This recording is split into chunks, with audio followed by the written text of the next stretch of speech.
Mga kaibigan, mga kapwa nating mag-aaral at eksperto sa pandaigdigang ugnayan, simula ni Dr. Alejandro Alex Santos, isang batikang estratehista mula sa isang prestihiyosong unibersidad sa Maynila, habang pinagmamasdan ang nagkakadagsaang mga mata sa kanyang pagtatanghal, isang manipesto na tila sumasalok sa alon ng kasalukuyang panahon. Ang Rusya at ang ating Pilipinas ay maaaring maging mga kasosyo sa ekonomiya na magkatuwang na magtatamasa ng tagumpay. Isipin ninyo, iilan lang sa mundo ang may kakayahan, teknolohiya at pasilidad na makapagtayo ng dambuhalang barko. Nandiyan ang China at siyempre pa, ang ating bansa, ang Pilipinas. Ito mismo ang dahilan kung bakit patuloy na hinihingi ni dating Pangulong Trump sa ating bansa na lumahok din sa pagpapalakas ng kapangyarihang pandagat. Sa kasalukuyan, may tensyon sa pagitan ng Pilipinas at Rusya, hindi ba? Ngunit ang Rusya at ang Pilipinas ay maaaring maging mga kasosyo sa tunay na kahulugan ng kooperasyon na lubos na nangangailangan sa isa't isa. At ang tulay na magbubuklod sa atin ay walang iba, kundi ang Arctic Sea Route. Sa konteksto ng mga isyu tulad ng pagbangon mula sa digmaan at iba pa, bakit nga ba mahalaga ang Pilipinas para sa Rusya? Sa totoo lang, walang nakakaalam kung kailan matatapos ang sigalot sa pagitan ng Rusya at Ukraine. Ano man ang mangyari, umaasa tayong matatapos ito sa lalong madaling panahon, ngunit kung titingnan natin ang pandaigdigang sitwasyon at ang Europa, malaki ang posibilidad na hindi ito madaling matatapos. Gayunpaman, kailangan nating suriin ang hinaharap na sitwasyon sa Europa at muling itatag ang ating ugnayan sa Ukraine at Rusya ng naaayon.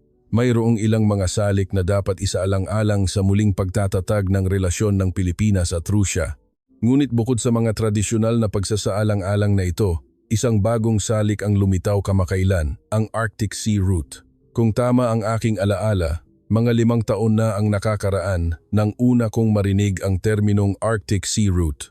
Sa panahong iyon, kulang pa ang aking kaalaman at hindi ko gaanong naiintindihan kung bakit mahalaga ang Arctic Sea na ito. Kahit pa narinig kong malaki ang interes ng Rusya dito at aktibo silang nakikilahok sa pagpapaunlad nito at iniimbitahan din ang iba na sumama.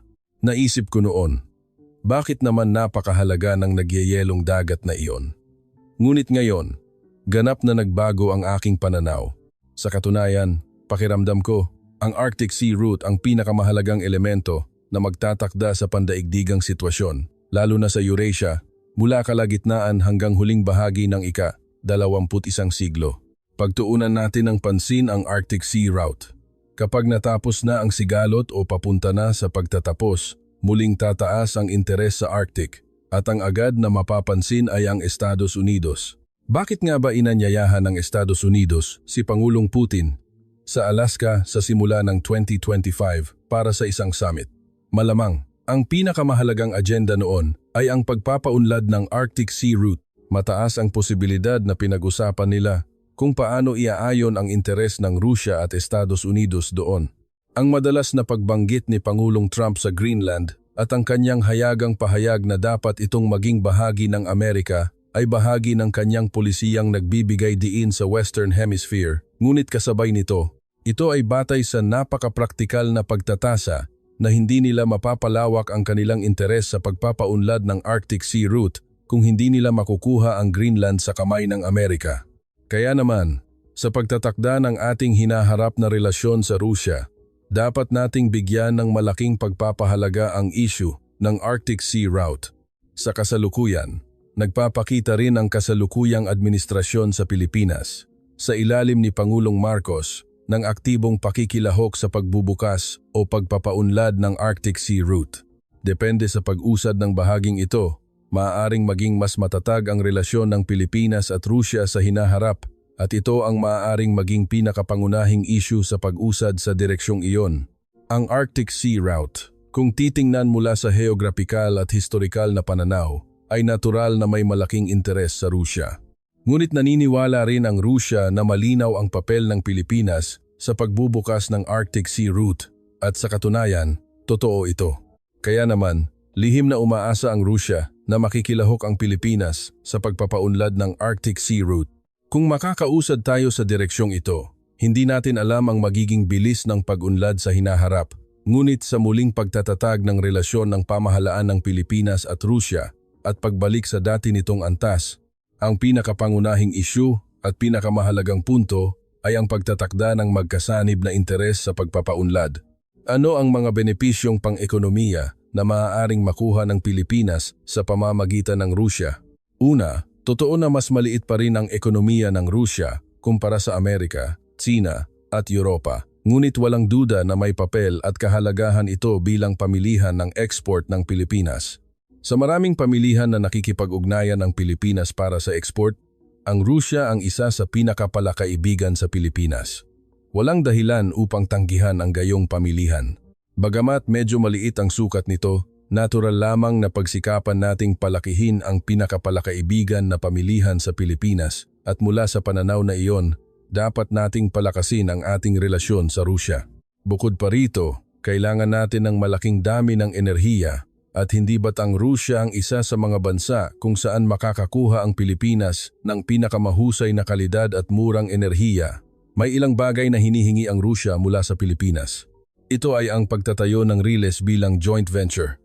Mayroong Trans-Siberian Railway na nag-uugnay sa Europa at ang Far East, ngunit nais nilang pahabain pa ito at isama ang Pilipinas sa network ng Riles na iyon.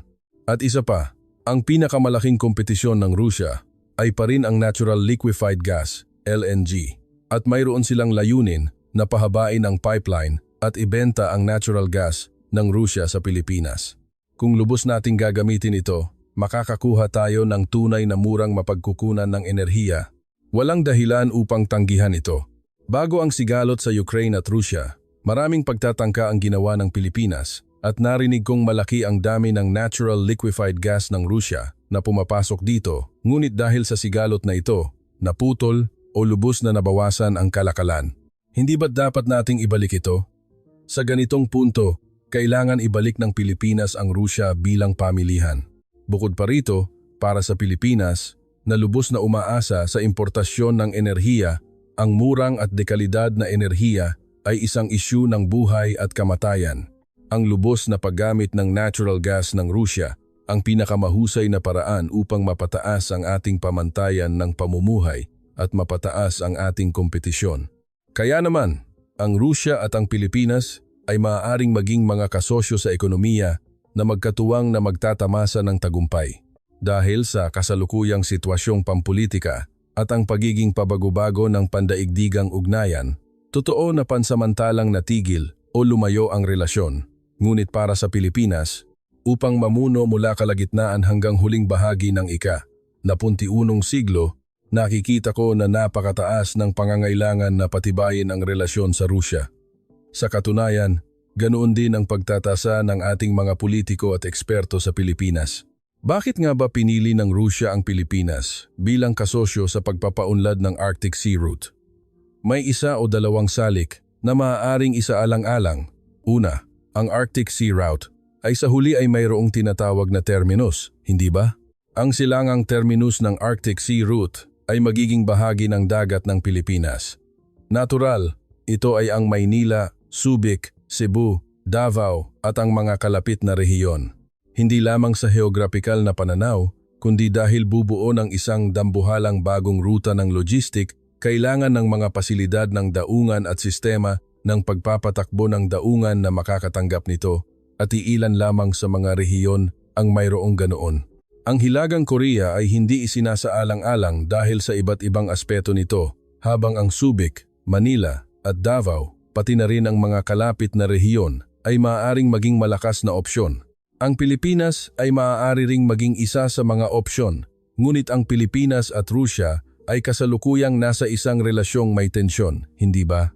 Kaya mula sa pananaw ni Pangulong Putin, ang pinakakaakit-akit na punto bilang terminus ng Arctic Sea Route ay walang iba kundi ang Pilipinas.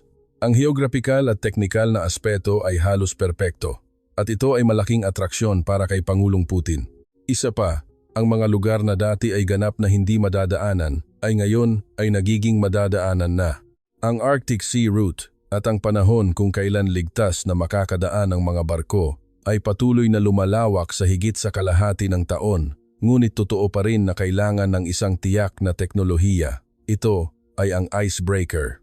Ang teknolohiya ng icebreaker ay may malaking kaalaman at kalakasan ng Rusya. Malamang ay mayroon din silang atomic icebreaker. Ngunit ang problema ay hindi lamang basta icebreaker, kundi isang icebreaker na kayang magkarga ng natural liquefied gas ng napaka-stable at makakapagdala nito sa mahabang distansya. Sa aking pagkakaalam, hindi pa perpekto ang teknolohiya ng Rusya sa paggawa ng icebreaker na kayang magdala ng LNG o natural liquefied gas. Ngunit tulad ng alam ninyo, iilan lang sa mundo ang may kakayahan, teknolohiya at pasilidad na makapagtayo ng dambuhalang barko. Nandyan ang Tsina at siyempre pa, ang ating bansa, ang Pilipinas. Ang Amerika at Europa ay mayroong teknikal na kakayahan, ngunit ang paggawa ng malalaking barko ay hindi gaanong kaakit-akit mula sa pananaw ng comparative advantage. Kaya naman, patuloy silang gumagawa ng mga disenyo at pangunahing bahagi tulad ng makina ng barko, ngunit ang paggawa ng isang barko ay nangangailangan ng libu-libo o 10,000 tao at tumatagal ng 3 o 4 na taon, hindi ba? Dahil dito, itinuring nilang hindi kumikita ang pasanin na ito at iniwan na lamang ang bahaging iyon. Dahil dito, hindi makagawa ng mga barkong nangangailangan ng mataas na teknolohiya ang Europa at Amerika. Ito ang dahilan kung bakit patuloy na hinihingi ni Pangulong Trump sa Pilipinas na lumahok din sa pagpapalakas ng kapangyarihang pandagat. Dahil sa katunayan, ang Tsina at ang ating bansa, ang Pilipinas, lamang ang mayroong malaking workforce, highly skilled engineers, at pasilidad sa paggawa ng barko na kayang gumawa ng mga ganitong uri ng barko. Ito ay totoo rin para sa Rusya. Kaya naman, tulad ng nabanggit ko kanina, kung gagawa ng napakasophistikado at ligtas na malaking LNG carrier icebreaker, ang Pilipinas ay napakakaakit-akit na kasosyo para sa Rusya. Ang Rusya ay malamang na hindi gustong magtatag ng ganoong relasyon sa Pilipinas, kaya Tsina na lang ang natitira. Ang Tsina ay seryosong gustong pumasok sa pagpapaunlad ng Arctic Sea Route, ngunit kailangan ding pigilan ng Rusya ang Tsina. Dahil malinaw na mababawasan ang interes ng Rusya kung isasama ang Tsina.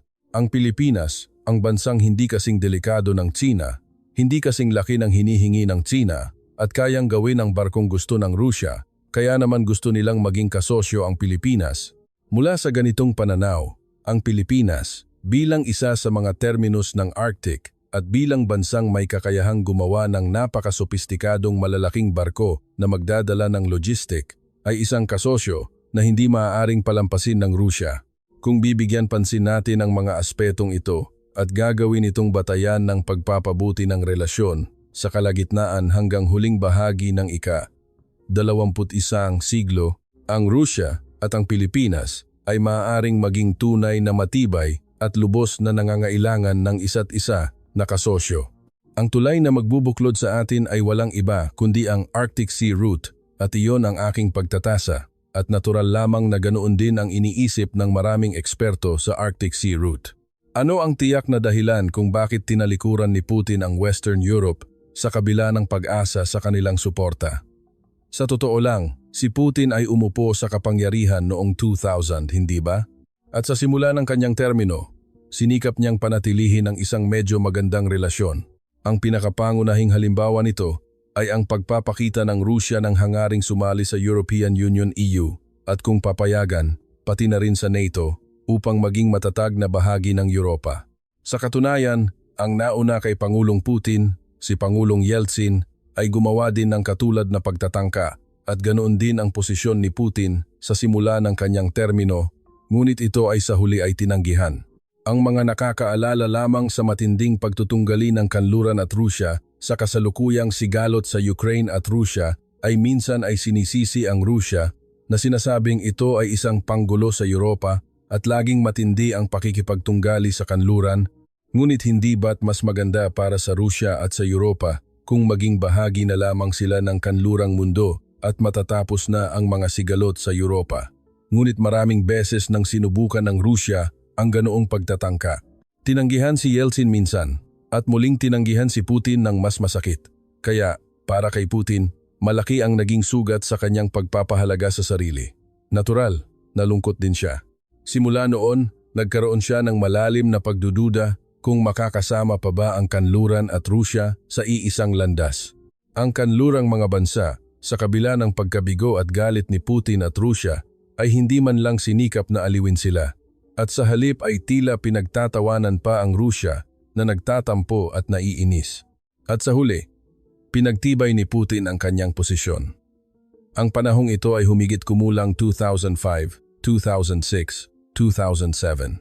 Bago ito, natural lamang na sinikap niyang panatilihin ang magandang relasyon sa kanluran, kaya naman hindi niya ipinakita ang kanyang galit na mukha. Sa halip ay ngumiti at nagpakita ng kilos na nais niyang makipag-ugnayan ng maayos sa kanluran. Ngunit mula 2005, nagbago ang mukha ni Putin o ang mukha ng Rusya sa kanluran. Naging seryoso at matigas ang kanyang mukha. At noong 2007, sa aking pagkakaalala, nagkaroon ng international conference na tinatawag na European Security Conference sa Munich, Germany, kung saan dumalo si Pangulong Putin at nagbigay ng talumpati na may matigas at galit na mukha na nagsasaad na ininsulto ng kanluran ang Rusya at hindi nila tatanggapin ang ganitong nakakainsultong sitwasyon. Ang kanluran, na nakita lamang si Putin na nagbibigay ng mapagkakasunduang kilos sa kanlurang mundo, ay hindi inisip na nagbago ang posisyon o pag-iisip ng Rusya nang makita nila si Putin na seryosong galit. Sa halip ay inisip lamang na si Putin ay nagiging nerbyoso. Sa ganitong paraan, halos nawala ang posibilidad ng pagkakasundo ni Putin at ng kanluran at nalampasan na ni Putin ang puntong hindi na niya maaaring balikan na nagresulta sa pagputol ng relasyon sa kanluran. Kaya naman, makikita natin na ang mga kaganapan noong 2007 ay nagpatuloy at nagpakita sa pagsalakay sa Ukraine noong 2022. Maraming scholar ang may ganitong pananaw. Siyempre, sa pagtingin sa mga sigalot na ito, hindi madaling sisihin ang kanluran o ang Rusya ng unilateral at bigyan ng 100% responsibilidad ang isa, ngunit sa huli, nagpadala si Putin ng kilos. Ngunit hindi naintindihan ng kanluran ang tunay na kahulugan ng kilos na iyon o ganap na pinagdudahan ng kanluran ang tunay na hangarin ng Rusya at ni Putin at tinanggihan ito. Bakit nga ba nasira ang relasyon ng Western Europe, ng kanlurang mundo at ng Rusya?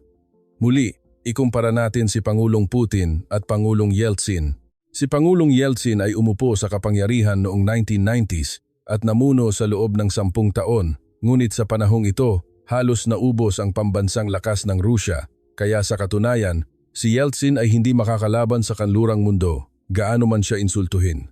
Ibig sabihin, hindi siya makapagpakita ng lakas laban sa kanlurang mundo. Ngunit si Pangulong Putin, na umupo sa kapangyarihan noong 2000, ay nakaranas ng malaking pagbabago sa Rusya sa simula ng kanyang termino, kung saan bumalik ang ekonomiya at umangat. Mayroong mga kanais-nais na pandaigdigang sitwasyon at naipakita rin ang kakayahan ni Putin bilang politiko na humantong sa isang panahon ng pagtaas ng pambansang lakas na hindi maihahambing sa panahon ni Yeltsin. Kaya si Pangulong Putin ay, sa isang diwa, nagpadala ng peace offering sa kanlurang mundo batay sa isang uri ng intuwisyon at sa kanyang sariling patakaran na nagsasabing, subukan nating makipag-ugnayan ng maayos, magtatag ng relasyon, ngunit tinanggihan siya at nakita ang napakalamig na pagtanggi ng kanluran, kaya naman kinuha niya ang posisyon na hindi lang kayo ang kalaban ko, mayroon din akong kayamanan at lakas, at sadyang hindi siya nagpakita ng pagkapit sa kanlurang mundo. Kapag nadismaya siya sa kanlurang mundo at nagkaroon ng ilang antipatya, ang sumunod na phenomenon ay ang pagtingin ng Rusya sa silangan.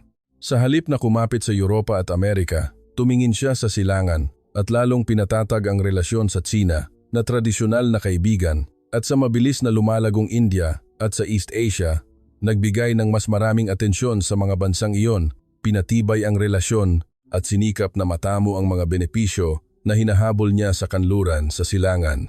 Ang pagbabagong ito sa posisyon ay nangyari noong 2007 at makikita natin na ganoon ang nangyari sa buong 2010s.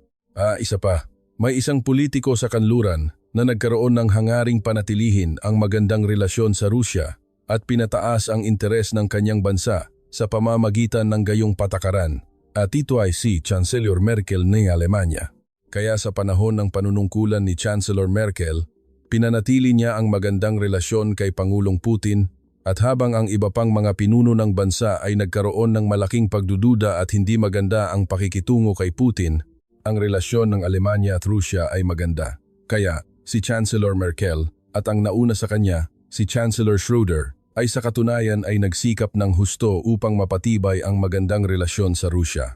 Ang mga pagsisikap na ito ni Chancellor Schroeder at Chancellor Merkel ay nagbunga, at ang napakamurang enerhiya ng Rusya ay dumaloy sa Alemanya. Sa panahong ito, ang pagtaas ng kapangyarihang pang-ekonomiya ng Alemanya ay talagang kahanga-hanga. Ang ekonomiya ng Alemanya ay mabilis na lumago na mayroong napakalaking kompetisyon. Ngunit kung nakita ninyo ang mga artikulo tungkol sa ekonomiya ng Alemanya sa kasalukuyan, alam ninyo na ngayon, ang Alemanya ang bansang pinakamahirap at pinakaapektado ng malalim na pagbagal ng ekonomiya sa Europa. At sa Alemanya, ang mga kumpanya ng kotse na pumapasok sa isip ay ngayon ay nagpapatupad ng malawakang tanggalan ng empleyado o itinatigil ang mga linya ng produksyon. Ano ang pinakamalaking dahilan nito? Maraming dahilan. Ngunit ang pinakamahalaga ay ang pagputol ng murang mapagkukunan ng enerhiya ng Rusya na kanilang tinatamasa at nakikinabang bago sumiklab ang sigalot noong 2022. Dahil dito, ang ekonomiya ng Alemanya ay nginig at halos nasa krisis na. Sa maraming pagkakataon, sinasabi ng ilan na ang patakaran ni Chancellor Merkel na lubos na nakatuon sa Rusya ang nagdulot ng pagkakasakop ng Rusya sa Alemanya o ang pagkabigo na pag-iba-ibahin ang pinagkukunan ng enerhiya at pagiging umaasa sa Rusya ang ugat ng kasalukuyang pagbagal ng ekonomiya ng Alemanya. Ngunit nagtataka ako kung dapat ba talagang tumanggap ng gayong kritisismo si Chancellor Merkel. Para sa sinuman, ang murang mapagkukunan ng enerhiya ng Rusya ay isang kaakit-akit na card. Si Chancellor Merkel, ang politiko na lubos na gumamit nito, at ang pagtingin sa kasalukuyang sitwasyon ng Alemanya at ang malalim na tunggalian ng kanluran at Rusya bilang resulta ng maling patakaran ni Chancellor Merkel ay sa palagay ko ay medyo hindi tama.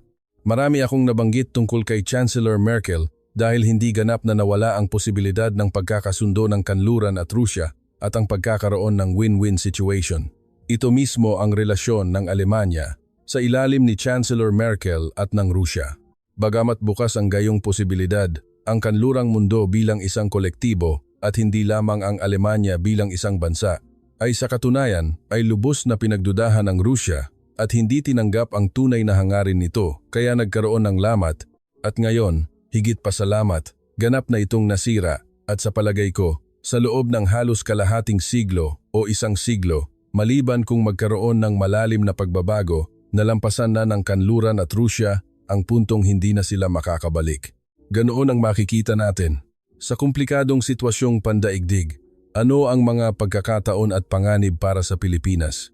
Muli, hindi ako eksperto sa Northeast Asia, kaya paumanhin kung hindi ko maipapaliwanag ng malinaw kung paano makakaapekto ang ganitong sitwasyong pandaigdig sa Pilipinas. Pakinggan nyo na lamang ito bilang reference na mayroon ding ganitong pananaw. Ang salitang panganib ay maaaring medyo matindi, ngunit sa pangunahing pagtatasa ko, ang kasalukuyang mga kaganapan kabilang ang sigalot sa Rusya at Ukraine at ang sitwasyon sa Venezuela ay sa pangunahing pagbabago ng pandaigdigang sitwasyon na pinananatili ng unipolarnong sistema ng Amerika at ngayon ay lumilipat na sa isang multipolar system.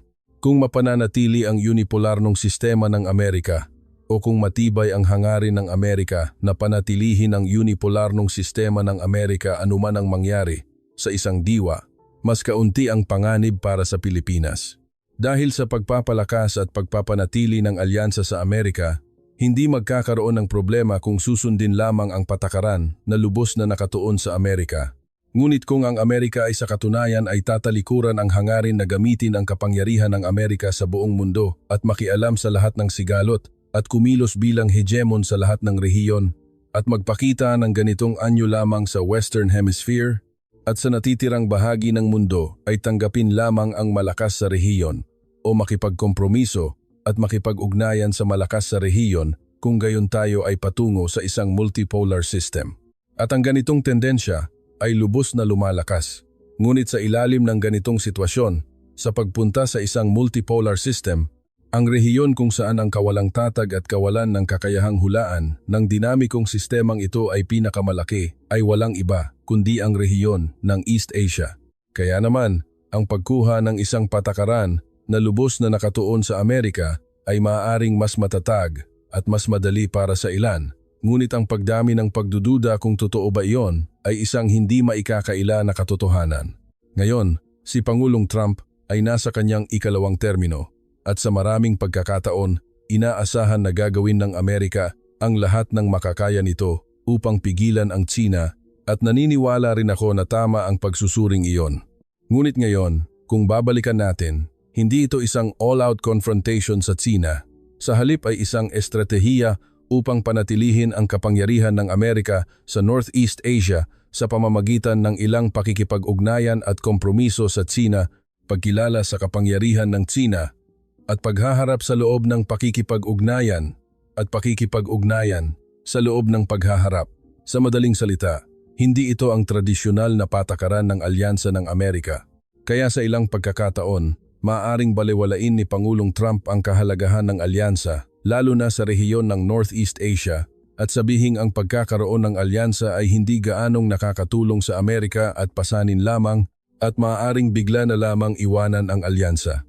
Kung minsan, nagdududa tayo kung gagawin nga ba ng Amerika ang ganoon. Ngunit kung titingnan natin ang relasyon ng Amerika sa mga bansang miyembro ng NATO, pinipintasan nila ang Denmark at itinuturing itong parang bata tungkol sa isyu ng Greenland, hindi ba?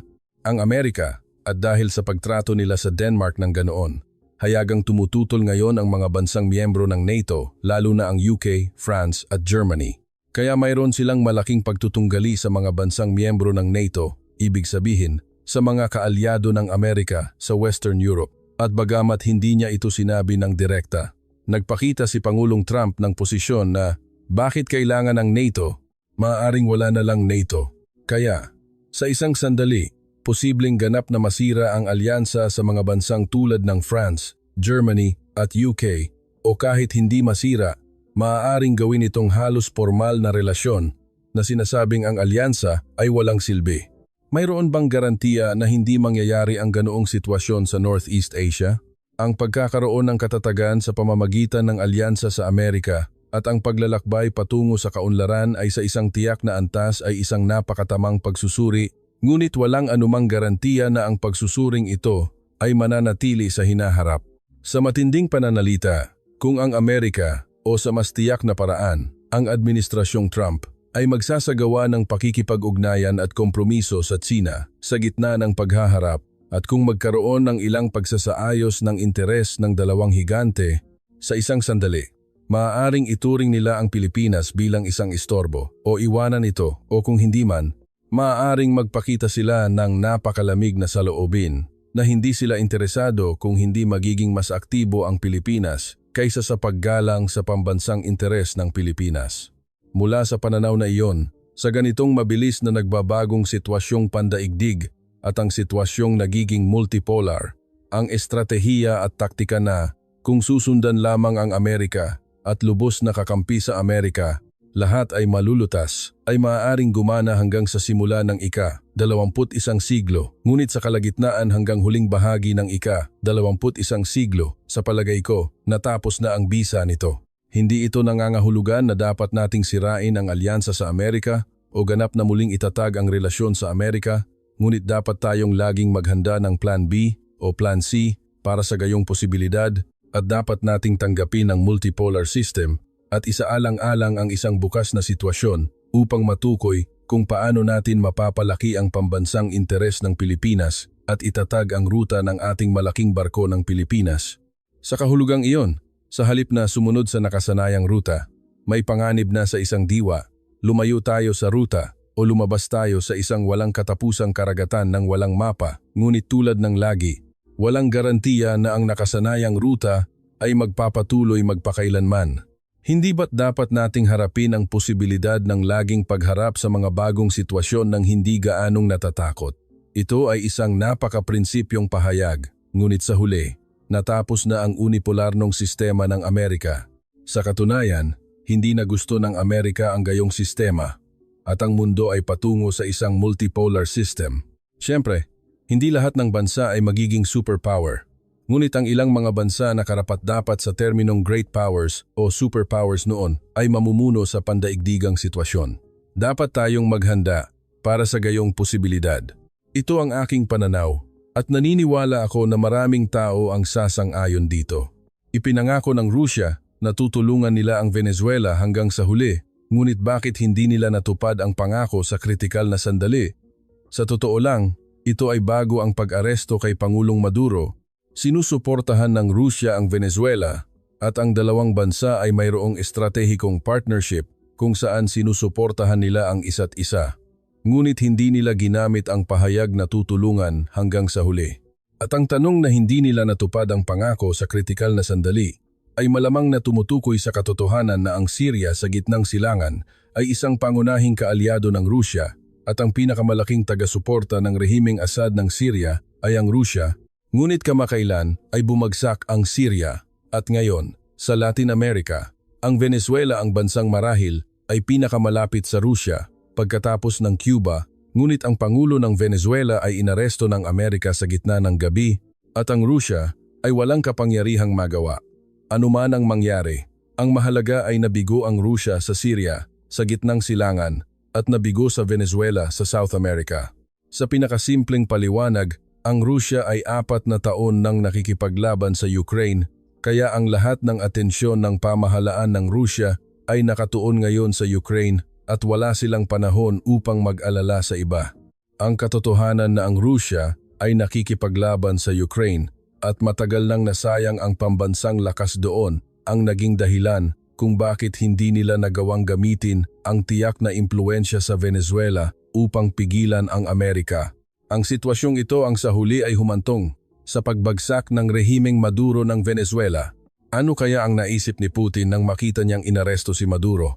Mula sa pananaw ni Pangulong Putin, malamang na nagalit siya dahil ang base ng impluensya ng Rusya sa rehiyon ng gitnang silangan ay ang Syria, ngunit ang Syria o sa mas tiyak na paraan, ang rehimeng Assad ng Syria ay bumagsak at ngayon, ang base ng tiyak na impluensya ng Rusya sa rehiyon ng South America ay ang Venezuela, ngunit nawala ang base ng Venezuela.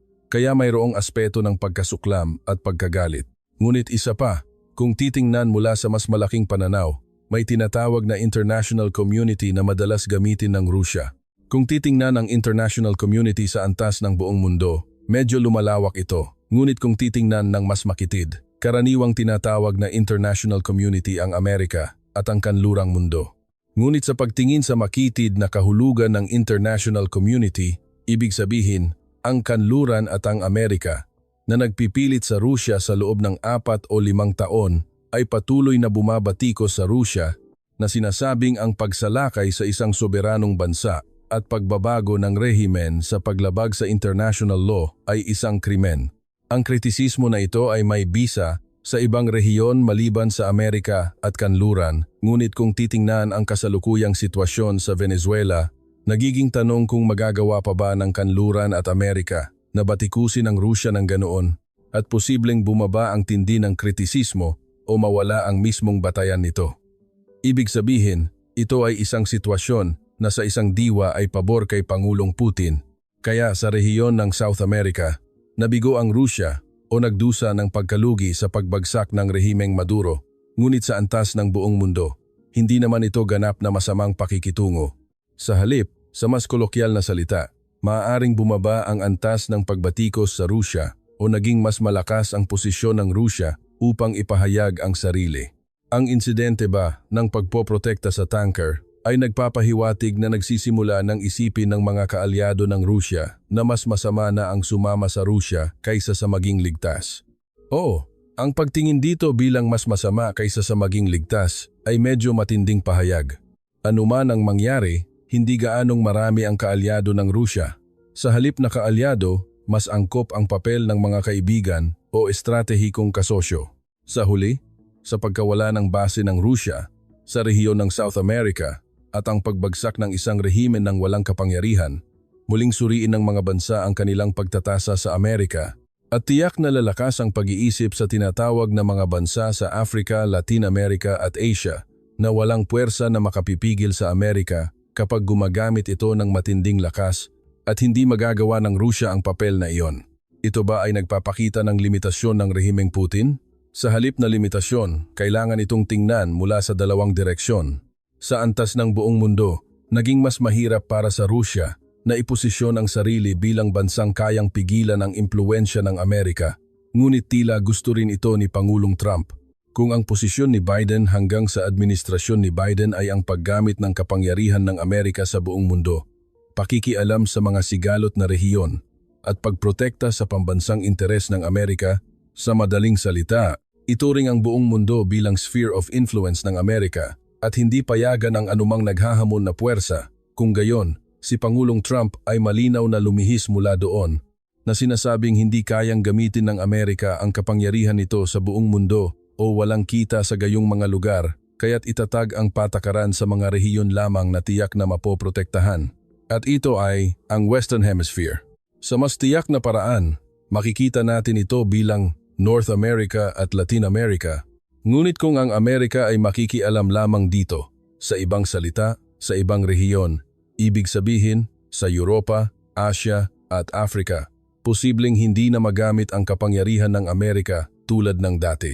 Mula sa pananaw na iyon, si Pangulong Putin ay magtatasa na ang Amerika ay hindi magkakaroon ng problema sa hegemonya ng Rusya sa rehiyon ng Europa o makikipag-ugnayan sa Amerika sa direksyong iyon, at sa kanyang sariling pananaw, makakakuha siya ng ilang benepisyo, at kung limitado sa Europa, hindi lamang ito isang masamang sitwasyon. Paano nakakaapekto ang insidenteng ito sa seguridad ng Pilipinas? Ang ilan ay maaaring magkaroon ng pakiramdam ng muling pagtitiwala at pagpupuri sa kapangyarihan ng Amerika na sinasabing, sa huli, ang Amerika pa rin. Nagtagumpay sila sa isang mabilis na operasyon nang walang anumang biktima at agad na inalis si Maduro, ang pangunahing target na lumalaban sa Amerika. Ngunit tulad ng nabanggit ko noong nakaraan, matigas ang posisyon ni Pangulong Trump. Sa Western Hemisphere, sisiguraduhin niya ang pambansang interes ng Amerika sa anumang paraan, gaano man ito kalupit. Ito, sa ibang salita, ay nangangahulugang dapat nating bigyan ng mas maraming pansin ang aspeto na posibleng hindi na gamitin ang kapangyarihan ng Amerika sa ibang rehiyon tulad ng dati.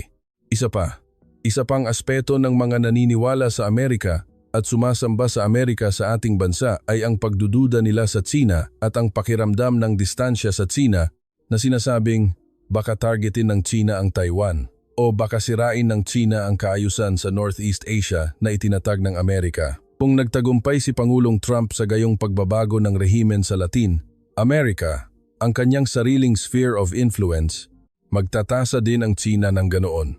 Kung lilimitahan ng Amerika ang sphere of influence nito sa Western Hemisphere, hindi ba't kikilalanin din nila ang sphere of influence ng Tsina sa Northeast Asia? O sa direksyong iyon, makikipag-ugnayan sila at makikipagharap sa Amerika at palalakasin ang posisyon ng Tsina. Ibig sabihin, sa halip na matakot sa kasalukuyang sitwasyon, ang Tsina ay sa loob ay maaaring sumigaw ng tagumpay o kahit hindi, magkakaroon sila ng kanilang sariling kalkulasyon at mararamdaman ang tukso na palakasin ang kanilang posisyon laban sa Amerika at sa Taiwan na gawing mas pabor sa Tsina ang relasyon ng Tsina at Taiwan. At kung susulong sila sa ganoong paraan at kung ibibigay ng Amerika ang senyales na okay lang ito sa isang diwa para sa mga nagbabahagi ng pananaw na bumubuo sa malaking bahagi ng ating bansa, ibig sabihin, ang pananaw na dapat mamuno ang Amerika sa mundo at dapat maging malakas ang kapangyarihan ng Amerika, hindi lamang sila dapat maging masaya. Ibig sabihin, sa halip, ang pagsalakay o operasyon ng Amerika sa Venezuela ay maaaring mas makatulong sa Tsina o sa mas tiyak na paraan. Ang direksyon ng pagwasak sa kaayusan na itinatag ng Amerika sa Northeast Asia na kinababahala ng mga taong iyon ay maaaring mas lumakas.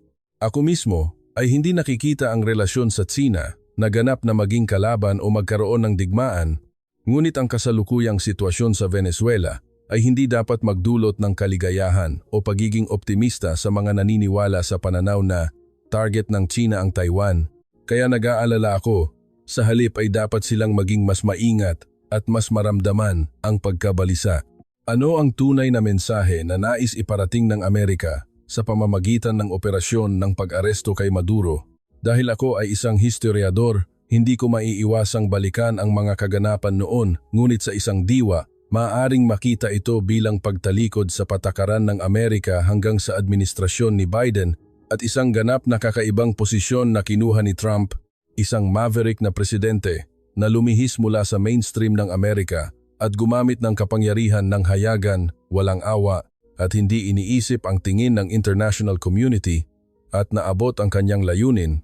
Ngunit sa katunayan, sa rehiyon ng Latin America, ang pag-alis ng mga bansa o puwersa na lumalaban sa Amerika o nakakasakit sa mata ng Amerika sa ganitong paraan ay karaniwang nangyayari noon.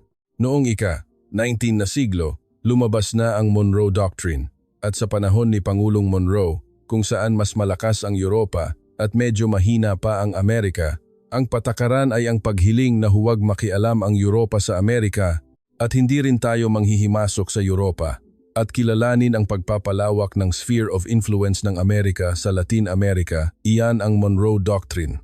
Kaya, sa katunayan, ang Amerika ay ipinosisyon bilang hegemon ng American continent noong ika-19 na siglo at sa katunayan, ang gayong patakaran ay hindi gaanong hayagan na nakita sa loob ng ilang panahon pagkatapos ng ika-20 siglo. Ngunit ngayon ay muling bumabalik sa Monroe Doctrine at sinusubukang pamahalaan ang Latin America sa isang walang awa na paraan. Ganoon ang makikita natin. At sa halip, noon, maaaring nagkaroon sila ng ilang formalidad o nagbigay ng dahilan upang gawing makatarungan ang kilos ng Amerika, ngunit ngayon ay hindi na ganoon.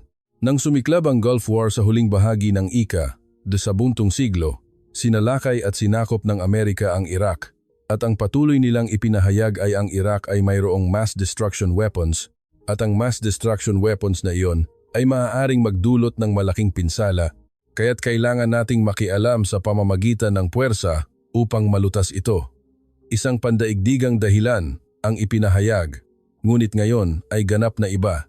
Siyempre, ginamit nila ang dahilan ng droga, ngunit ang tanong kung ang droga na ginagawa sa Venezuela at dumadaloy sa Amerika at nakakasama sa Amerika ay tama ay isang isyu rin na dapat suriin. Ngunit ang pinakamahalagang katotohanan ay ang problema sa droga ay maaaring problema sa Amerika. Ngunit sa ibang bansa, ibang kontinente o ibang rehiyon, ito ay problema ng Amerika. Kaya halos hindi ito umabot sa antas ng dahilan na ipinahayag ng salakayin ng Iraq. Sinalakay nila ang Venezuela nang walang ganoong dahilan at nagsagawa ng operasyon. Ngunit sa halip, sa pagpapakita ng ganitong anyo, tila ipinapakita nila na kung sisisihin nyo ang Amerika, ganito ang mangyayari sa inyo at may hangarin din si Pangulong Trump na makuha ang gusto niya sa hinaharap. Sa madaling salita, noon, ang mga organisasyong gangster ay lumalabas na nakasuot ng maayos na suit, nagsasalita ng mahinahon, gumagawa ng sariling argumento at nagbabanta upang makakuha ng kita, ngunit ngayon, hindi ganoon. Sa pagkakataong ito, ganap na hubad ang katawan, ipinapakita ang tattoo, nagdudulot ng takot at ginagamit ang kapangyarihan ng Amerika upang makakuha ng kita. Hindi ba't ito ang paraan na nakikita ni Pangulong Trump na mas epektibo sa kasalukuyan? At dahil kakalabas lang ng insidente at sa maraming pagkakataon ay limitado ang impormasyong inilalabas, hindi madaling malaman ang loob at ang buong sitwasyon, ngunit mayroon akong narinig mula sa isang eksperto. Kaya pakinggan nyo na lamang ito bilang reference na mayroon ding ganitong teorya at pananaw. Ang impormasyong narinig ko ay iniulat sa mga broadcast at media na ang Special Forces ng Amerika ay mabilis na ipinadala at sa napakakling panahon, nagtagumpay sila sa operasyon, dinukot at inaresto si Maduro, ang pangulo ng isang bansa, at dinala sa Amerika na muling nagpakita ng kapangyarihan ng militar ng Amerika. Ngunit sa katunayan, bago isagawa ang gayong operasyon, ang intelligence agencies at foreign operation teams ng Amerika ay nagsagawa na ng operasyon at ginawang paralisado ang pamahalaan ng Venezuela. Kaya, hindi na kailangan pang gumamit ng military force o special forces at lumikha ng sitwasyong malapit sa digmaan, ngunit sadyang nag-stage sila ng gayong sitwasyong militar. Ibig sabihin, nagawa sana nilang arestuhin si Maduro ng tahimik at malinis at dalhin sa Amerika, ngunit sadyang nag-stage sila ng mga helicopter na lumilipad at mga putok ng bomba. Iyan ay isang uri ng show na ginawa ni Pangulong Trump para sa mga mamamayan ng Amerika. Ngayon, si Pangulong Trump ay naghahanda para sa midterm elections sa Amerika, at ang midterm elections na iyon ang magiging sukatan ng kanyang approval rating, ngunit hindi maganda ang sitwasyon. Sinabi niyang nagdulot siya ng benepisyong pang-ekonomiya sa Amerika sa pamamagitan ng tariff policy, ngunit narinig kong tumataas ang presyo at ang epekto sa ekonomiya sa mga ordinaryong mamamayan ng Amerika ay napakatindi. Dahil dito, patuloy na bumababa ang kanyang approval rating at ang anti-Trump forces sa Amerika na dati ay hindi nagkakaisa, ay ngayon ay nagpapakita ng pagkakaisa at ang puwesto ng New York City Mayor na maaaring ituring na puso ng Amerika ay napunta sa isang taong nangunguna sa anti-Trump movement at ang inaasahang resulta ng midterm elections ay hindi maganda para kay Trump. Naisip ni Trump na kung matatalo siya ng husto sa midterm elections, maaaring manganganib ang kanyang posisyon kaya kailangan niyang manalo sa midterm elections. Ang pinakamahusay na paraan upang agad na baliktarin ang hindi paborableng pampublikong opinyon sa loob ng Amerika ay ang digmaan o isang sitwasyong katulad ng digmaan, tulad ng lagi nilang ginagawa. Sa madaling salita, si Maduro ang pinakamahusay na target upang makuha ang atensyon ng mga mamamayan ng Amerika. Ganoon ang sitwasyon. Kaya ang operasyon ng Amerika ay talagang napakatagumpay tulad ng sa Cold War. Ngunit muling naipakita ang kakaibang showmanship ni Trump o ang kanyang kakayahang pampulitika. Ngunit ito ay upang patatagin ang kanyang kapangyarihan at upang masigurado ang pagkakaisa ng kanyang mga taga-suporta sa loob ng Amerika sa pamamagitan ng pag-stage ng isang ganitong matikas na presentasyon kaya't sadyang nag-stage siya ng sitwasyong militar. Ganoon ang makikita natin. Hindi lamang ito sa Amerika. Nag-aral ako sa UK. Kaya medyo alam ko rin ang sitwasyon sa UK. Talagang matagal na, mga 40 taon na yata ang nakakaraan, halos kalahating siglo na. Mayroong isang isla na tinatawag na Falkland sa tabi ng Argentina. Ang Falkland na ito ay tinatawag na Malvinas Islands sa Latin America, ngunit ito ay teritoryo ng UK. Ngunit ang military junta ng Argentina noon ay sinakop ang Falkland Islands, ang Malvinas Islands na teritoryo ng UK, sa pamamagitan ng militar bilang paraan upang malampasan ang kanilang mahinang posisyong pampulitika. Ngunit ang noon ay namumuno sa UK, si Prime Minister Thatcher, ay mabilis na nagpadala ng malaking armada at handang makipagdigma. At sa huli, nabawi niya ang Falkland Islands. Ano ang naging epekto nito sa UK? Hanggang noon, pagod na ang mga tao sa mga patakaran ni Thatcher at sa kanyang mahabang termino at mayroong pakiramdam ng pagkabagot. At ang pamahalaan ni Prime Minister Thatcher noon ay medyo mahina. Ngunit ganap na nagbago ang pampublikong opinyon at nanalo ang Conservative Party ng UK, ang pamahalaan ni Prime Minister Thatcher, ng malaking tagumpay sa susunod na eleksyon. Dahil dito, naipagpatuloy ni Prime Minister Thatcher ang kanyang termino sa loob ng mas matagal at naging halos pinakamahabang nanunungkulan na Prime Minister. Ganoon din ang ginawa ni Pangulong Trump. Pinili niya ang ganitong operasyon bilang paraan upang agad na baliktarin ang hindi paborableng pampublikong opinyon at tulad ng nangyari sa UK, tila nagpasya ang Amerika o sa mas tiyak na paraan, ang kasalukuyang administrasyong Trump na mananalo sila sa pamamagitan ng pagbaliktad sa pampublikong opinyon ng hindi paborableng midterm elections. Ngayon, sa ating media sa Pilipinas, iniuulat din ang mga panayam sa tagapagsalita ng pamahalaan ng Amerika at Deputy Press Secretary at hindi lamang sila nasa antas ng pagiging masaya dahil sa tagumpay ng operasyon at pagkamit ng layunin, sa halip ay halos nasa euphoria sila, napakasaya at walang tigil na nagpapahayag ng kanilang tunay na damdamin. Ipinapakita nito ang kabuuang kalagayan ng administrasyong Trump sa harap ng midterm elections at ang kagalakan sa tagumpay ay tila hindi na mapigilan. Kaya tila ang administrasyong Trump at ang kanilang mga kasamahan ay puno ng kumpiyansa na tiyak na mananalo sila sa midterm elections. Mananalo ba si Trump sa midterm elections sa inyong palagay? Ang sitwasyon sa Venezuela at ito ay magiging magkaugnay. Kung ang piniling pinuno ng Venezuela na pabor kay Trump at sa kanila ay makikipagtulungan ng maayos at kung ang sitwasyon sa Venezuela ay magiging matatag kahit hindi ganap na perpekto, magiging isang napakagandang sitwasyon ito para kay Trump. Ngunit tulad ng lagi, tulad ng madalas na sinasabi, lahat ay may perpektong plano hanggang sa makapunta sila sa ring. Kung hindi mangyayari ang ayon sa gusto ng Amerika at ang Venezuela ay mapupunta sa biglaang kawalang tatag, o kung ang Amerika ay mapupunta sa isang lusak na lugar at magkakaproblema, sa katunayan, maaaring maging hindi paborable ang sitwasyon para kay Trump sa pangmatagalan.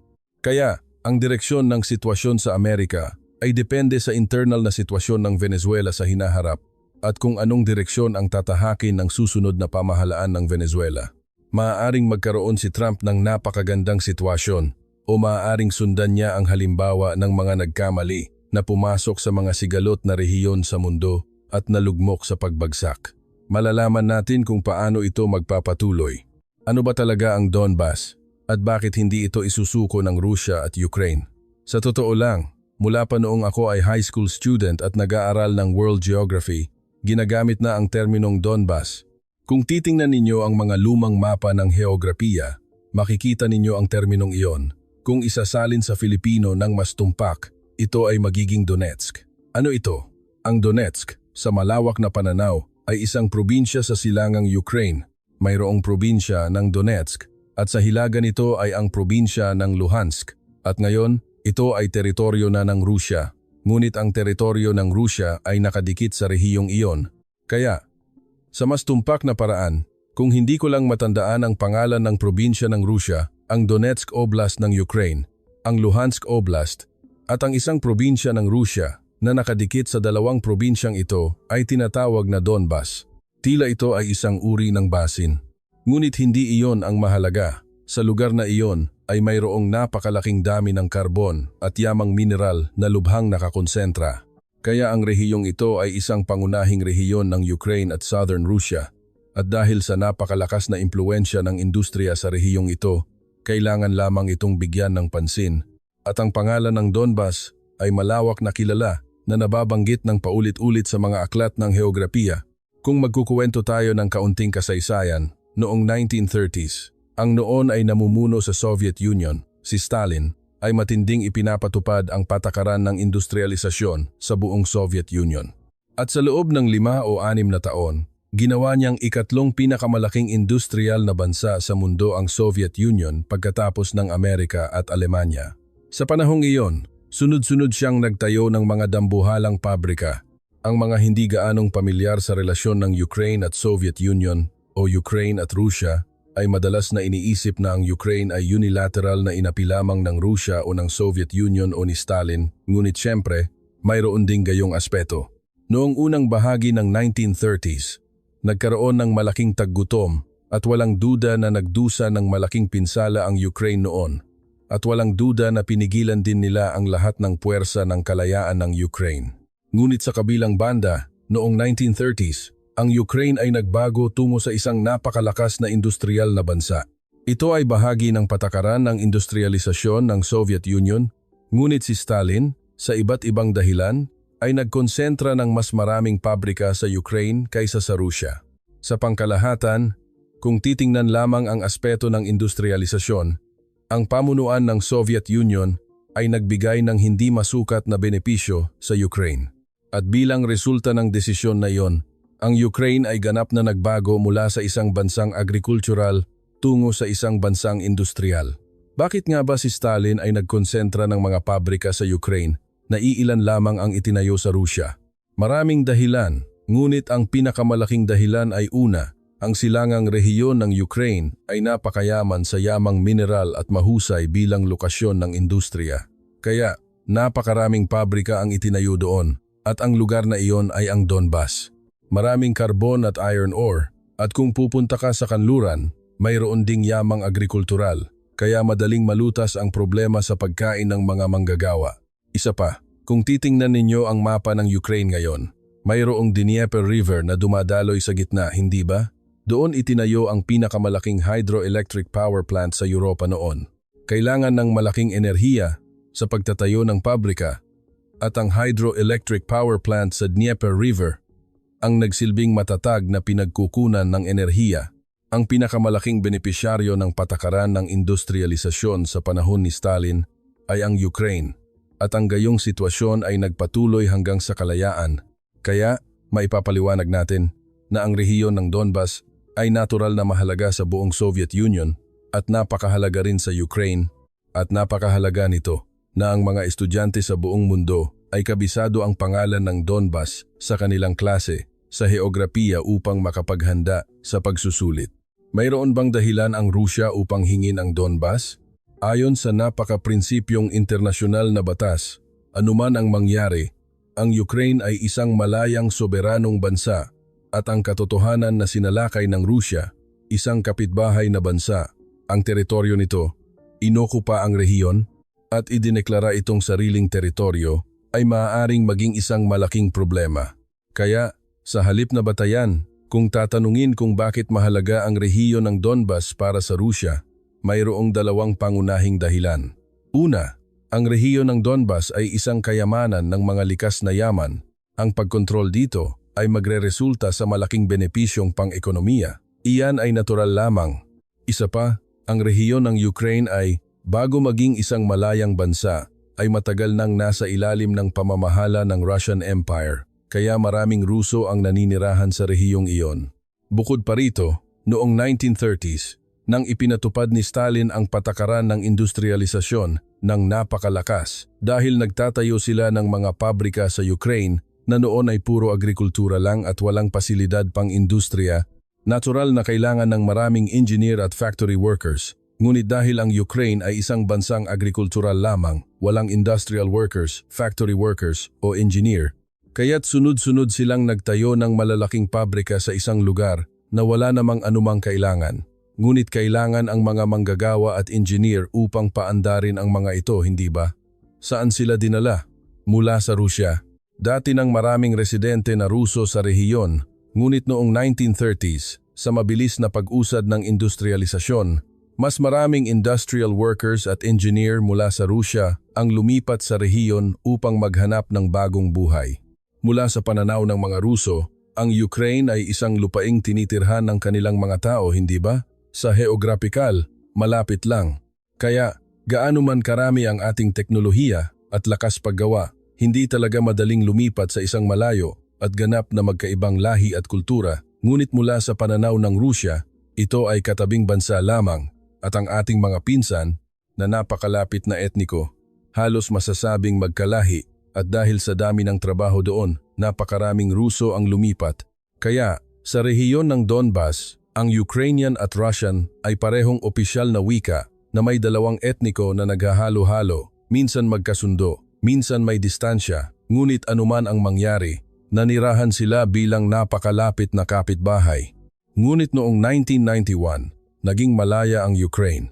At ito ay isang napakakomplikadong kwento. Ngunit pagkatapos ng kalayaan ng Ukraine, lumaki ang mga matitigas na puwersa na nagtataguyod ng nasyonalismong Ukrainian.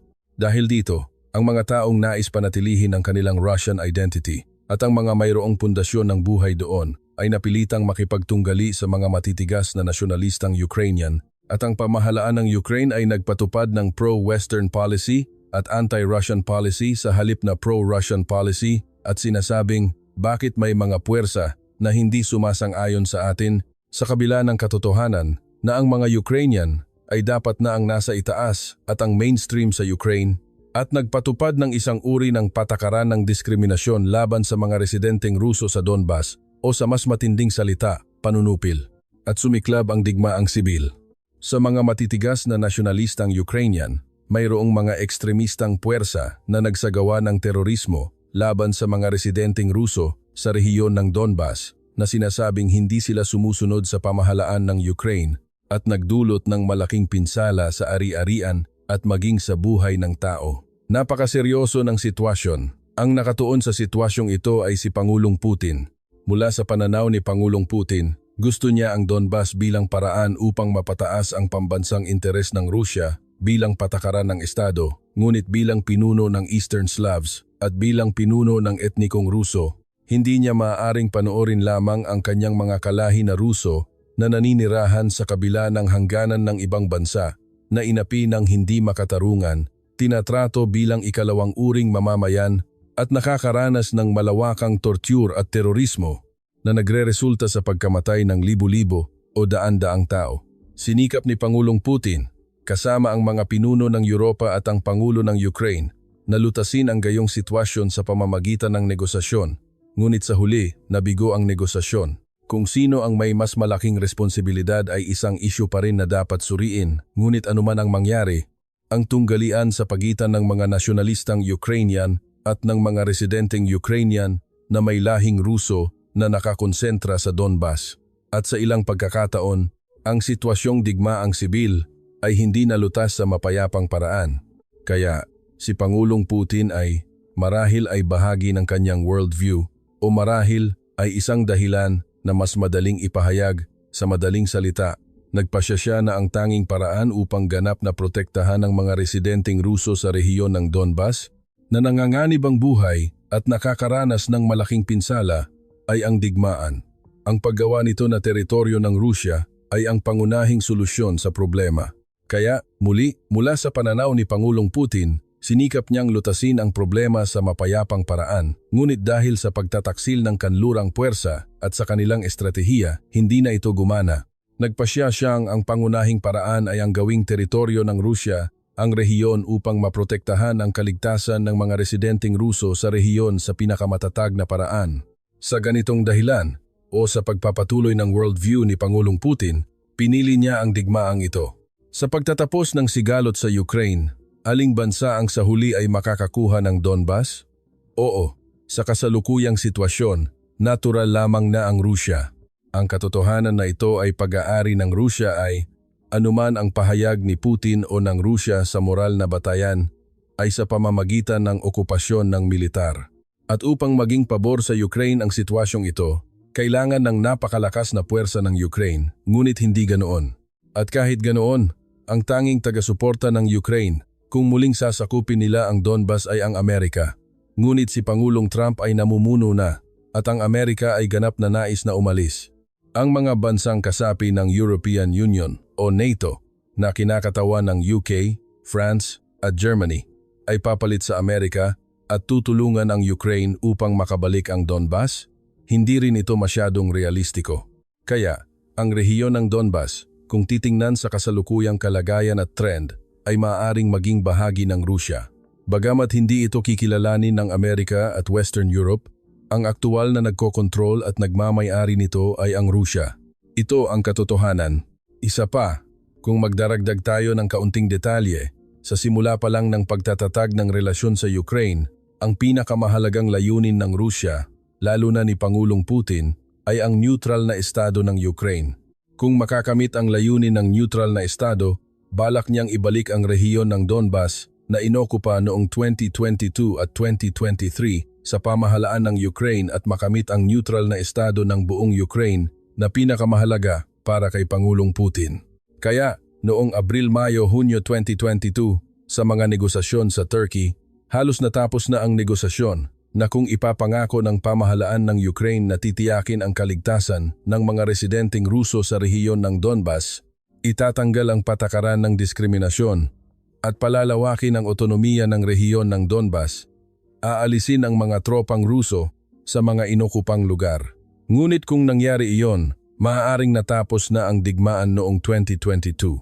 Ngunit bago matapos ang kompromiso, dumating si Boris Johnson, ang noon ay Prime Minister ng UK, at sinabi niya na lubos na susuportahan at tutulungan ng kanluran ang pamahalaan ng Ukraine, kaya't baliktarin ang negosasyon sa Rusya at patuloy na makipaglaban. Sa huli, binaligtad ni Zelensky ang halos tapos ng negosasyon sa Rusya at pinili ang pagpapatuloy ng digmaan ayon sa payo ni Boris Johnson. Kaya, para kay Pangulong Putin, sa huli ay naramdaman niyang pinagtaksilan siya. Ang Plan A ay nabigo at nagpatuloy sa Plan B. Ang Plan B ay ang tuluyan ng kunin ang rehiyon ng Donbas. At noong 2022, binago nila ang konstitusyon ng Rusya at idineklara ang rehiyon ng Donbas bilang teritoryo ng Rusya at binigyan ng Russian citizenship ang mga naninirahan doon.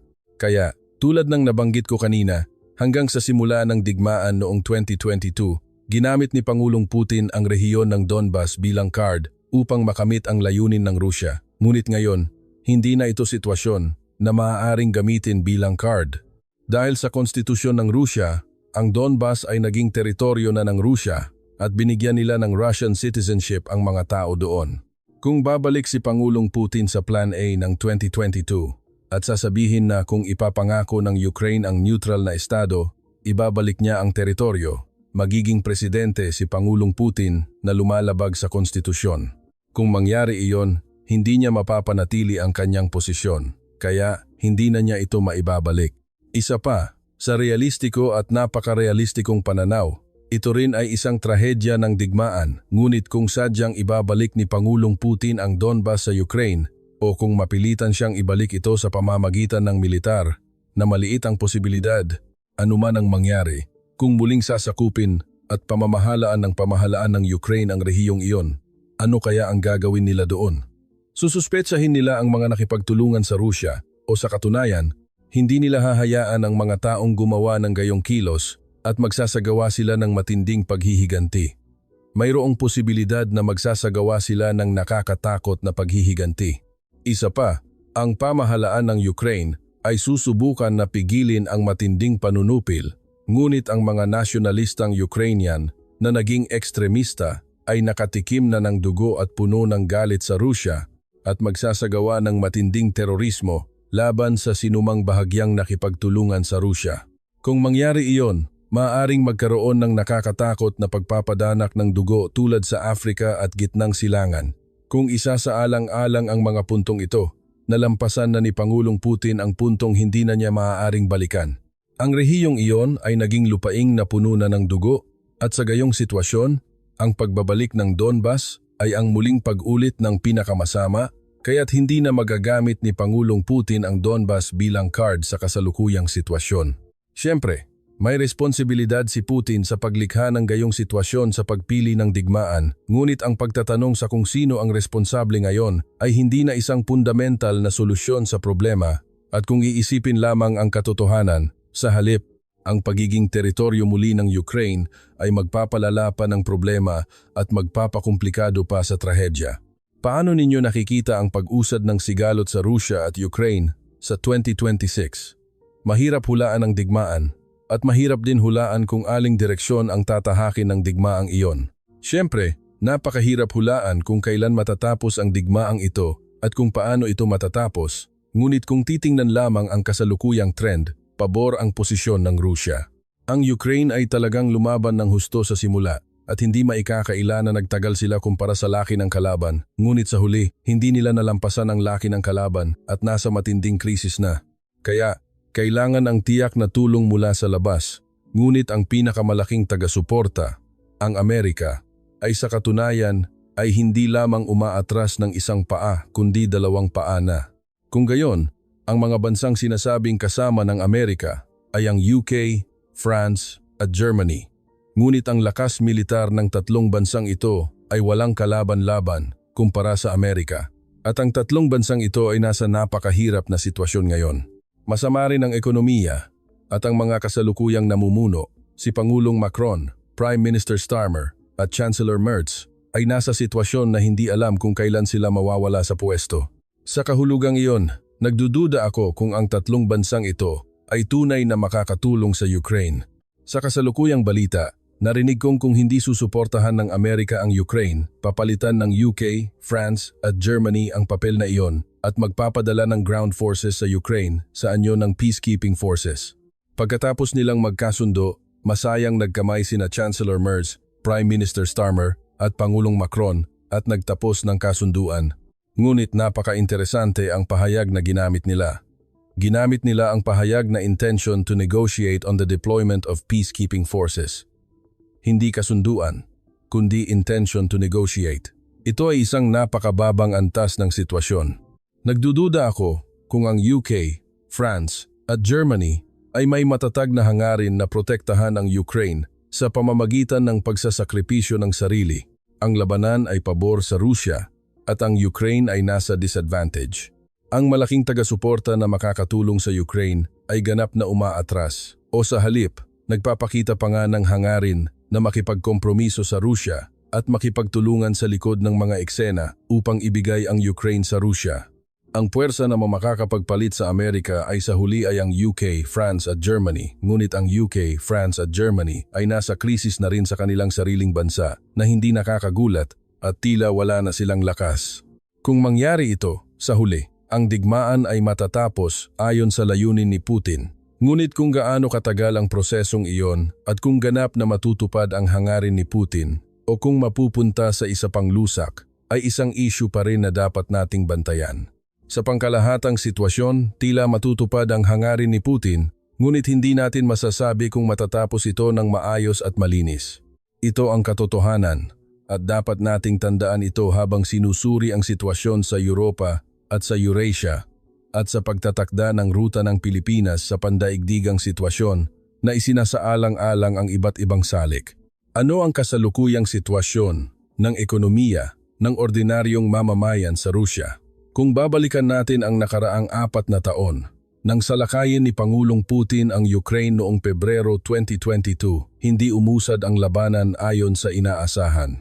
At nagdusa sila ng matinding paghihirap mula sa malawakang economic sanctions na pinangunahan ng kanlurang mundo na pinamunuan ng Amerika. Sa panahong iyon, marami sa mga economic experts ang nag-forecast na hindi magtatagal ang ekonomiya ng Rusya ng higit sa 3 buwan. Kung babalikan natin ang mga column sa pahayagan o video streams 4 na taon na ang nakakaraan, marami sa mga ekonomista ang nag-forecast na babagsak ang ekonomiya ng Rusya. Ngunit ganap na mali ang forecast na iyon. Sa halip, habang ang ekonomiya ng UK, France at Germany ay nasa pagbagal at naghihirap, ang ekonomiya ng Rusya ay umunlad. Ganap na binaligtad nila ang forecast. Siyempre, totoo na ang paglago ng Rusya ay naglalaman ng war boom bubble na sanhi ng pagpasok ng pera. Ngunit kahit isinasaalang-alang iyon, totoo na ang ekonomiya ng Rusya ay umusad ng maayos kaysa sa inaasahan. Maraming dahilan ito, ngunit ang team sa pamamahala ng ekonomiya ng Rusya o ni Pangulong Putin ay napakahusay. Ang pinakapangunahing tao ay si Elvira Nabiullina, isang economic brain na nabanggit ko ng ilang beses. Ang kanilang pamamahala sa ekonomiya ay napaka-epektibo at ang ekonomiya ng Rusya ay nagpakita ng economic growth rate na 3% sa pinakamababa at 4% sa pinakamataas sa nakaraang 4 na taon. Kaya, kung titingnan sa purchasing power parity, ang ekonomiya ng Rusya ay nasa medyo mataas na antas sa pandaigdigang pamantayan. Dahil sa pagpasok ng pera, lumala ang inflation, ngunit sinikap ni Elvira Nabiullina na kontrolin ang inflation. Ngunit mula sa huling bahagi ng 2025, mabilis na bumaba ang economic growth rate ng Rusya at marahil sa 2026, ito ay magiging 1%. Ibig sabihin, nabawasan ito ng higit sa kalahati. Kaya may mga nagsasabi na ang ekonomiya ng Rusya ay hindi na makakatamasa ng matamis na benepisyo ng war boom at maaaring magkaroon ng hard landing. Ngunit sa kasalukuyang media ng Rusya, sinabi ng pamahalaan ng Rusya na totoo na bumaba ang economic growth rate mula 3% o 4% tungo sa 1%, ngunit ito ay hindi isang senyales ng krisis sa ekonomiya, sa halip ay isang sinadyang pagpapalamig ng ekonomiya upang ibaba ang labis na pinainit na ekonomiya o sa mas tiyak na paraan, ang inflation sa antas na gusto ng pamahalaan. Siyempre, ito ay posisyon ng pamahalaan ng Rusya, kaya mahirap paniwalaan ng buo, ngunit anuman ang mangyari, ang ekonomiya ng Rusya ay nasa yugto ng pagsasaayos. Ngunit kung ito ay magiging isang krisis sa ekonomiya o isang economic adjustment lamang ay dapat nating maingat na bantayan sa 2026. Sa palagay ko, ang ekonomiya ng Rusya ay hindi magkakaroon ng boom. Ngunit ang pagtatasa o forecast na magkakaroon ito ng biglaang krisis ay medyo labis. Maayos ba ang moral ng mamamayan para kay Putin? Kung titingnan natin ang ating media sa Pilipinas, nakakita ako ng mga editorial na nagsasabing nahiya si Putin sa Venezuela o ang mga barko ng Russian nationality o Ghost Fleet ay nahuli sa network ng Amerika sa Venezuela at nakaranas ng kahihiyan at sinasabing malaki ang magiging pinsala nito sa pamahalaan ng Rusya at mapupunta sa krisis. Sa pagtingin sa gayong balita, nararamdaman ko na parang ginagawa pa rin nila ang Indian rain dance at ang pag-iisip na dapat nasa krisis pampolitika si Pangulong Putin o dapat siyang mapunta sa krisis ay masyadong labis at patuloy nilang binibigyang kahulugan ang lahat ng sitwasyon ng ganoon. Sa kasalukuyan, matatag ang batayan ng kapangyarihan ni Pangulong Putin. Siyempre, hindi ito ganap na matatag, ngunit kung titingnan ang lahat ng indikasyon, walang senyales ng biglaang krisis sa maikling panahon. At anuman ang mangyari, sa huli ay pinasulong ni Pangulong Putin ang digmaan sa isang paborableng paraan para sa Rusya at sa kasalukuyan ay patuloy siyang sumusulong ng mabilis sa frontline at nakakakuha ng momentum sa digmaan at lumalapit sa sitwasyon na maaaring ideklara ang tagumpay. Kung ganoon, Sinumang nakakakita nito ay hindi sasabihin na ang pamahalaan ng bansang nananalo sa digmaan ay nasa krisis. Bukod pa rito, bagamat hindi naman ganap na pabor sa Rusya ang pandaigdigang sitwasyon nang ipakita ng pinakamalaking superpower, ang Amerika, na nililimitahan nito ang sariling sphere of influence sa Western Hemisphere lamang at pinapamahalaan lamang ang rehiyong iyon. Tatanggapin ni Pangulong Putin ito bilang senyales na hindi problema sa Amerika ang rehiyonal na hegemonya ng Rusya sa Europa. Kung mangyari ito, mas makakapagpakita siya ng kumpiyansa sa mamamayan ng Rusya at ang mamamayan ng Rusya ay susuportahan siya o sa pinakakaunti, hindi tututol. Mayroong mga anti-Putin forces sa Rusya, ngunit hindi ito sitwasyon kung saan maaaring lumakas ang mga anti-Putin forces. Kaya, ang pampulitikang posisyon ni Pangulong Putin ay hindi ganap na matatag, ngunit nasa isang medyo matibay na batayan. At narinig ko, kamakailan na pinag-uusapan na maging ang sunod-sunod na posisyon. Ganoon ang pakiramdam ko na si Pangulong Putin ay kalmado at malawak ang pananaw sa sitwasyon. Ano ang sitwasyon ng Ukraine at ni Zelensky? Si Pangulong Zelensky ay, una, lumalala ang pampublikong opinyon sa loob ng bansa.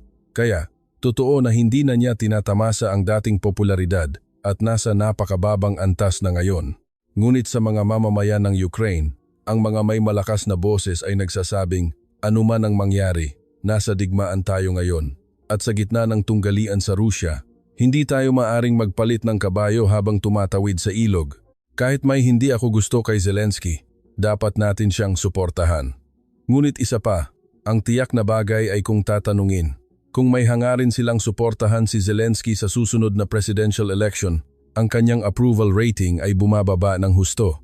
Dati, pinipilit nila na hindi maaaring magdaos ng presidential election ang kasalukuyang pamahalaan sa Ukraine, ngunit sa iba't ibang dahilan, ang susunod na presidential election ay nagiging posible at ang Rusya ay nagbibigay din ng ganoong presyon at ang Amerika at Western Europe ay humihingi rin na magdaos ng presidential election sa Ukraine. Kaya, hindi natin alam kung kailan, ngunit sa lalong madaling panahon, magkakaroon ng presidential election sa Ukraine, ngunit sa kasalukuyan, mababa ang posibilidad na muling manalo si Pangulong Zelensky. Iyan ang objetibong pagtatasa. Ano ang kasalukuyang estratehiya ng Amerika sa Ukraine at Rusya? Hindi ako eksperto sa Amerika, kaya hindi ko talaga mahulaan ng tiyak kung paano kikilos ang Amerika. Ngunit ang mga pahayag ni Pangulong Trump sa panahon ng kampanya, tulad ng, kung ako ang mamumuno, lulutasin ko ang problema sa digmaan ng Ukraine at Rusya sa loob ng isang linggo, ay bahagi na ng nakaraan. Sinusubukan niyang umatras mula sa pagsuporta sa Ukraine. Narinig kong halos lahat ng tulong sa armas ay tinanggihan niya. At narinig ko rin na malaki ang nabawasan sa financial aid. Ngunit hindi gugustuhin ni Pangulong Trump na ganap na matalo ang Ukraine at matupad ang layunin ng Rusya. Dahil sinasabi ni Pangulong Trump na, ang digmaang ito ay hindi ako ang nagsimula. Ang isang presidente na may cognitive impairment tulad ni Biden ang nagkamali ng pagtatasa at napunta sa lusak na ito at ipinapasa niya ang lahat ng responsibilidad kay Pangulong Biden. Ngunit mayroon ding katotohanan doon. Ngunit isa pa, ang tiyak na bagay ay hindi gugustuhin ni Pangulong Trump na ganap na sumuko ang Ukraine sa kanyang termino. Dahil hindi niya nais na maalala bilang Pangulo na nagpahintulot sa napakalungkot na pagkatalo ng Ukraine. Hindi ito isang issue ng reputation na maire-record sa mga aklat ng kasaysayan ng Amerika bilang Pangulo na nagpahintulot sa tagumpay ng Rusya at pagkatalo ng Ukraine. Ngunit sa katunayan, kapag nagpakita siya ng ganoong anyo, ito ay isang malaking negatibong salik para sa pagpapanatili ng kapangyarihan. Sa mga mamamayan ng Amerika, mayroon na ngayong mga mamamayan na hindi nasisiyahan kay Trump. At para sa kanila, ang gayong sitwasyon ay magiging isang pagkakataon upang atakihin si Trump.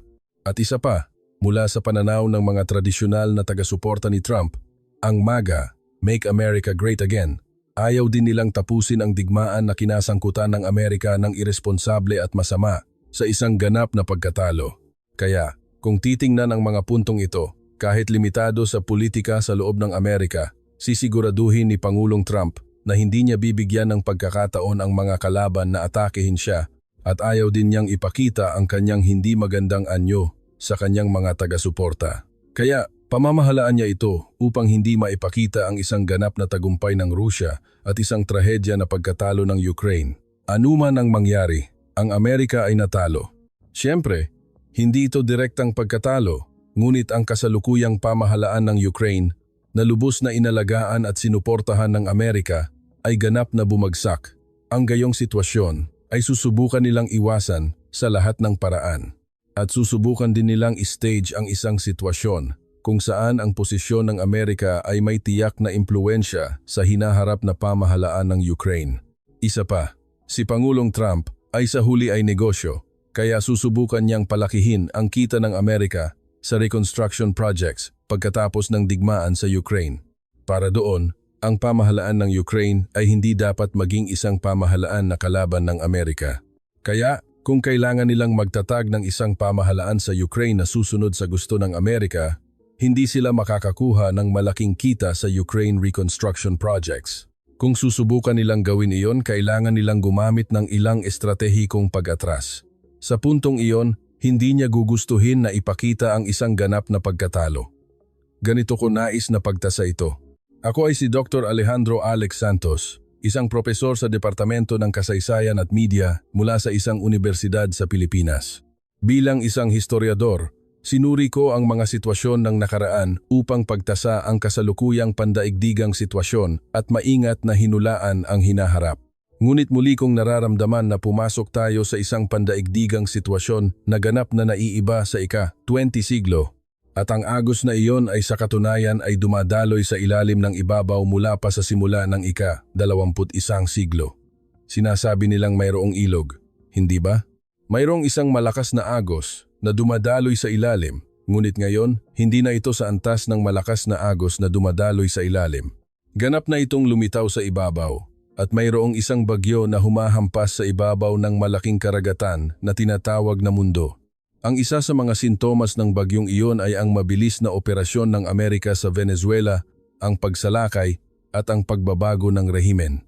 At ito ay hindi lamang isang senyales, kundi isa ring dahilan na nagpapalakas sa tindi ng bagyong iyon. Dapat nating bigyan pansin ang aspetong ito.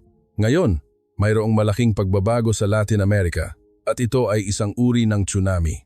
Ang tsunaming ito ay maaaring tumawid sa Pacific Ocean at umabot din sa Northeast Asia, kaya't hindi ba't dapat tayong gumawa ng naaangkop na estratehikong pagtatasa at itatag ang ruta ng Pilipinas sa pinakaligtas na paraan. Ang nakasanayang mapa ay nawala na ngayon. Dapat tayong makakuha ng bagong mapa. At para doon, dapat tayong gumawa ng mas objektibo at mas kalmadong pagtatasa at hindi tayo dapat magpabaya sa pagsisikap na talikuran ang ilang lumang paraan ng pag-iisip